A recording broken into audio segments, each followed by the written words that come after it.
Hello students, this is Poonam from Maharaja Agarsen Public Senior Secondary School, Hisar.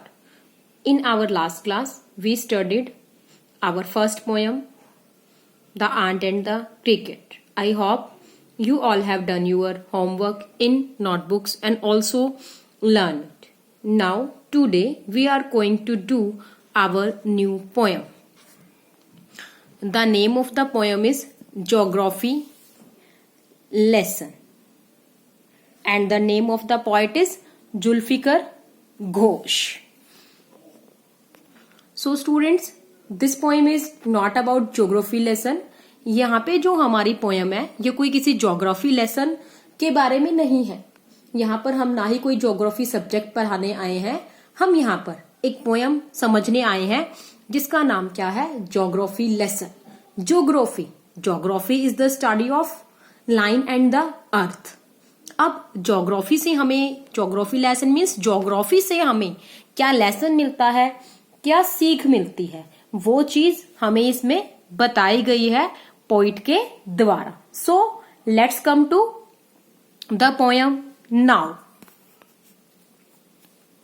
Can you imagine, imagine means कल्पना करना, what your city would look like if you saw it from 10,000 feet above the ground. Can you imagine? क्या आप कल्पना कर सकते हो कि 10 feet की ऊंचाई से ग्राउंड पर, धरती पर नीचे दिखने पर आपका जो शहर है आपको कैसा दिखाई देगा. Neatly planned on the perfect in proportion like a geometry design. Neatly बहुत ही सुंदरता से, प्लान्ड सुनियोजित किया गया, प्रपोर्शंस लाइक अ ज्योमेट्रिक डिजाइन, ज्योमेट्रिक ज्यामितीय, डिजाइन रचना. तो ये क्या है, एक बहुत ही सुनियोजित और एक ज्यामितीय रचना की तरह पूर्णतः प्रपोर्शंस समान रूप से आपको दिखाई देगा. It would strike as something very different from what it actually is while you are in the thick of it. Thick means, thick यहाँ पे क्या बताया गया, क्राउड. क्या ये उस रूप से जो से कि आप इसको संभव करना चाहते हो या देखना चाहते हो, ये इससे बिल्कुल ही डिफरेंट दिखाई देगा. जैसे कि आप एक भीड़ में जब एकत्रित होते हो तो तब आपको दिखाई देता है कि यहाँ पे इतनी भीड़ है, इस शहर में इतने लोग रहते हैं. Like this. Here is the poet's description. Description कवि के द्वारा, डिस्क्रिप्शन मीन्स वर्णन किया गया है. Such a view of the city. View means दृश्य. एक ऐसे शहर के दृश्य के द्वारा वो वर्णन करना चाहता है. And some questions that comes to his mind. और वो उसके मन में जो प्रश्न आते हैं वो उसके बारे में बताता है. Now when the jet spring into the sky it was clear why the city had developed the way it had, seeing it scaled 6 inches to the mile. 6 inches to the mile. जब कवि अपने jet spring into the sky, jet plane में, आकाश में, आसमान में उड़ रहा है बैठ करके, तो वो क्या देखता है, seeing it scaled 6 inches to the mile. वहां से 6 इंच की पतली परतों में से, क्योंकि जब वो जेट प्लेन में बैठा है उसके सारे शीशे, सारे मिरर बंद है, तो अंदर से वो क्या देखता है, it was clear why the cities had developed the way it had. कि क्या ये जो शहर है अर्थ में अपने वर्तमान रूप में क्यों सुनियोजित हुआ. इट वॉज क्लियर, क्या ये बिल्कुल साफ था, why city had developed the way it had, कि जैसे जिस तरीके से इस शहर का निर्माण करने के बारे में सोचा गया है, क्या ये वैसे ही निर्माण हुआ इसका. There seemed an inevitability, मतलब अवश्यम भावी, बहुत सी आवश्यकता से, about what on ground had looked haphazard. haphazard अव्यवस्थित, haphazard अव्यवस्थित, unplanned अनियोजित, without style बिना किसी स्टाइल के. When the jet sprang into the sky. जब कवि ने जेट विमान में आसमान में उड़ान भरी तो उसे भूमि पर अव्यवस्थित अनियोजित और बिना किसी तरीके से उसको अवश्य भावी ऐसी ही प्रतीत हुई, क्योंकि जब उसने ऊपर जाकर के देखा तो वो बहुत ही निराश हुआ कवि। क्योंकि जैसे हमारे अपने मन में सोचते हैं कि ठीक है हमारा शहर है, बहुत अच्छा है, ये बहुत अच्छे तरीके से बनाया गया है, लेकिन जब हम इसको जेट प्लेन में या किसी प्लेन में बैठ करके ऊपर से देखेंगे तब हमें पता लगता है कि शहर में क्या कुछ सही है या क्या कुछ गलत है।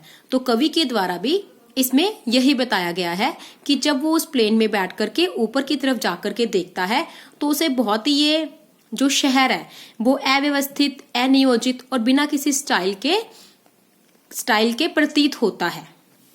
When the jet reached 10,000 feet, it was clear why the country had cities where the rivers ran and why the valleys were populated.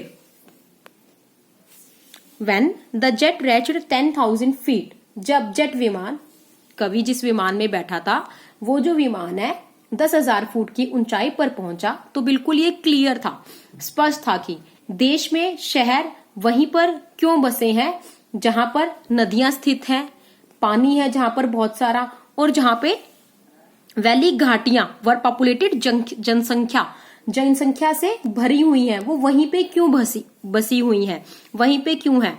The logic of geography, logic means तर्क, ज्योग्राफी भूगोल, भूगोल का तर्क यह है। And water and land attracted man, क्या है भूगोल हमें क्या सिखाता है कि ये जो धरती है अधिकतर इस धरती का भाग जल से, अधिकतर भाग पर जल है। तो भूगोल का तर्क यह है कि भूमि और जल ने, लैंड एंड वाटर, भूमि और जल ने आदमी को क्या किया, अपनी ओर अट्रैक्ट किया, आकर्षित किया। एंड वाज क्लियरली डेलिनेटेड, प्रदर्शित किया, और उस समय स्पष्ट रूप से प्रदर्शित हो रहा था। When the jet reached 10,000 feet, जब कवि का जो विमान है वो 10,000 फीट की ऊंचाई पर पहुंचा। When the jet rose 6 miles high, it was clear the earth was round and that it had more sea than land. जब कवि का विमान 6 मील की ऊंचाई पर पहुंचा तो ये बिल्कुल स्पष्ट था, क्लियर था कि क्या है, अर्थ वाज राउंड, पृथ्वी गोल है, and that it was more sea than land, और यहां पर क्या है, स्थल की अपेक्षा धरती की अपेक्षा समुन्दर सी वो अधिक है। But it was difficult to understand, understand समझना, डिफिकल्ट मुश्किल, परंतु यह समझना बहुत ही मुश्किल था। That the man on the earth found causes to hate each other, hate means घृणा, कॉजेज कारण, कि इस धरती पर, आसमान धरती पर इंसान बहुत ही प्यार से या बहुत ही अच्छे ढंग से, सुनियोजित ढंग से अपने घर बना करके रह रहा है, अपना सबका अपना काम है, काम करते हैं, लेकिन फिर भी यहाँ पर जो लोग हैं इस धरती पर एक दूसरे की नफरत, घृणा का कारण क्यों बने हुए हैं। To build wall across the cities and to kill, उन्होंने क्या है, अपने शहर के बाहर हमेशा एक एक क्या है, दीवार खींच रखी है, दीवार बना रखी है। एंड टू किल, और दूसरों के मारने के कारण को कैसे खोजा जा रहा है कि मैं उस पर्सन को कैसे खत्म करूं, उसके पास मेरे से ज्यादा धन है या मेरे से ज्यादा सुपीरियर है। तो ये कभी सोचता है कि ऐसा क्यों है। From that height it was not clear why, इतनी ऊंचाई से यह कारण है वो स्पष्ट नहीं हो सका कि ऐसा क्यों है। So thanks, have a nice